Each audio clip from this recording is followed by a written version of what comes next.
Time for a quick walkthrough of the Shenloong arena in Marvel Rivals. So here we have, I'm going to refer to this as the east side because, well, in game it doesn't actually have a north compass, but I'm using Shenloong himself as the compass. So the east side we have a group of the immortal beasts. The white tiger, the ironwood tortoise, and the unicorn thing. Over here we have banners of all of the four. The white tiger, Chinese name, literally translates into English as white tiger, because why not? Not sure exactly what the correct pronunciation of this thing's name is. Looking at it, I think it's supposed to be pronounced as like Xiezhi or something like that. And here we have Shenloong himself. And here we have the ironwood tortoise.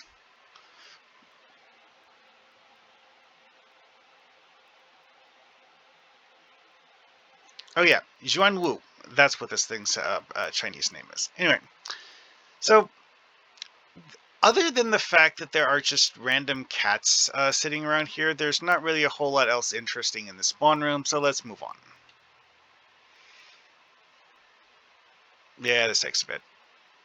Honestly, the architecture of this place is very interesting because they went for a very traditional China aesthetic, not a modern anything, very old school, although certain aspects of it are certainly not the way they would have actually done things in the old days. That's kind of like stone slab floor. Nah. One thing that's interesting about this area here is that while most of this is just traditional Chinese stuff, this is very anachronistic. The stuff here is old school Chinese calligraphy, which is from a companion text to the Art of War. This one was about how to maintain a working government. Now, in here, there are a few interesting, I'm not going to say oddities, but references to something. Like these things here. These look like the hive. They're like carved out of what looks to be jade, but these are not any symbol you see in Chinese art. They look like the way that they depict the hive in Marvel Rivals. Interesting. There's actually very little in here that's like a direct reference to anything outside Chinese mythology or the Marvel Comics version of Chinese mythology. You do have this, though. A Chinese tapestry variant of the Yggdrasil from Norse mythology. Interesting. Yeah, and it has the 10 realms on Yggdrasil. We have like the one here in the middle. This is Midgard, where most of the Marvel heroes live. Then you have Helheim here, Muspelheim. Keep forgetting what the ice equivalent of Muspelheim is, and some other one that I don't remember the name of. I keep forgetting what that one is because, like in the comics, it's almost never used, and even in Norse mythology, it's barely mentioned. It's like this dim place next door to Hela's domain that has very little happening in there, I guess. And up here we have Asgard, Vanaheim, Heaven, which is where Angela comes from. And then you have Losselfheim and Svartalfheim. Interesting that they have a tapestry of that in here, though. Very... I mean, it fits with the fact that it's Marvel Comics, although I do have to wonder what the significance of having the orbs circling them is. Anyway, though, if we go on the other side, there's another thing that's interesting to look at. My guess as to these masks is that these are supposed to be the faces of various Avengers. Because you have here, this one looks like Captain America. Even has the has mostly blue, has an A on the forehead. This looks like it's meant to be Iron Man. This is probably meant to be the Hulk. I'm guessing this is Black Widow, and I don't know, like Hawkeye and Winter Soldier, maybe. I'm not sure. All right, so let's move on to the West spawn room, because that's of the two spawn rooms, that one's actually more interesting. Now, the overall aesthetics are actually nearly the same. It's the same green disc thing in the center. Also has 4 tapestries. I'll get back to the scene later, because let's go over the tapestries. Here we have the fire crane, which this is actually not the Chinese phoenix. That's a different thing that's also a flaming bird. This is the Chinese phoenix is different because it's not a crane.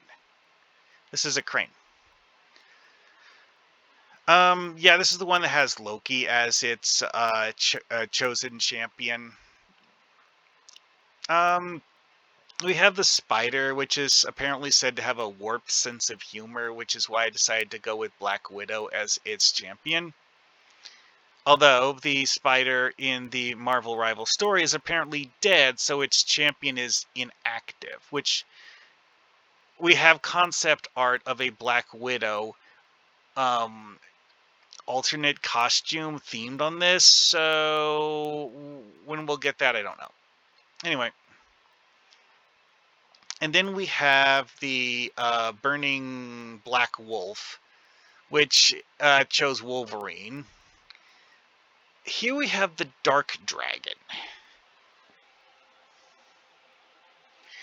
called Yinglong.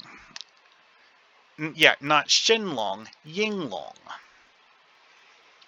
Mortal Beast, the Hidden Eighth City, blah, blah, blah. It looks a lot more like a Western dragon than a Chinese dragon.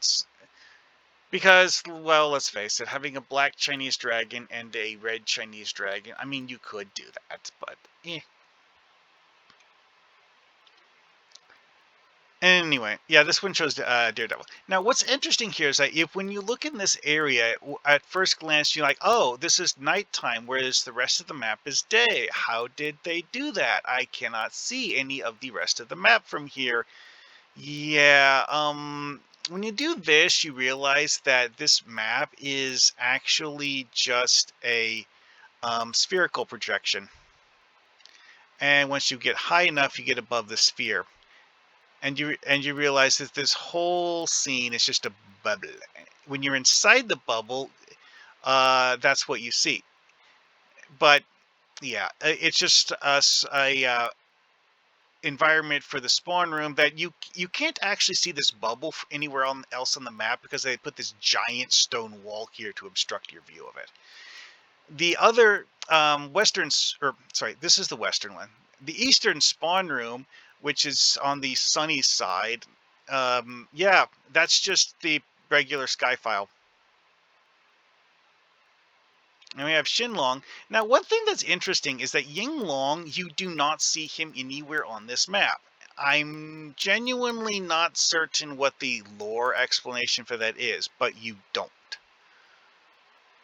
Other things that are interesting about this map,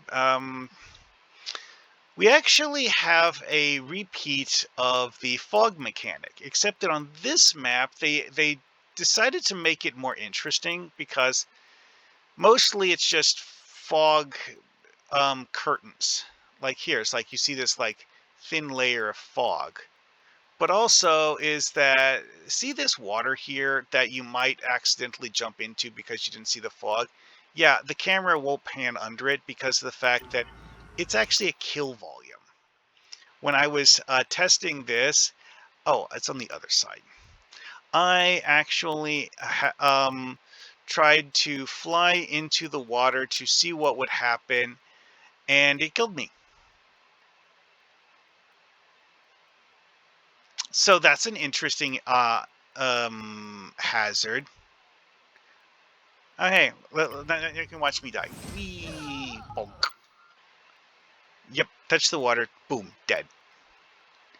This map actually has a lot of ledges you can fall off of, but the ledges you can fall off of are on the edges of the map, not the interior parts of it. So I guess they decided to add a kill volume to the water just to make that part more interesting. There's actually very little breakable objects in this map because of the fact that it's an 18 versus 18 arena, and they're expecting pretty much everything to get broken nearly immediately. The majority of the aesthetics being like traditional Chinese stuff based on like oil paintings of how they depicted China back in the day is really cool.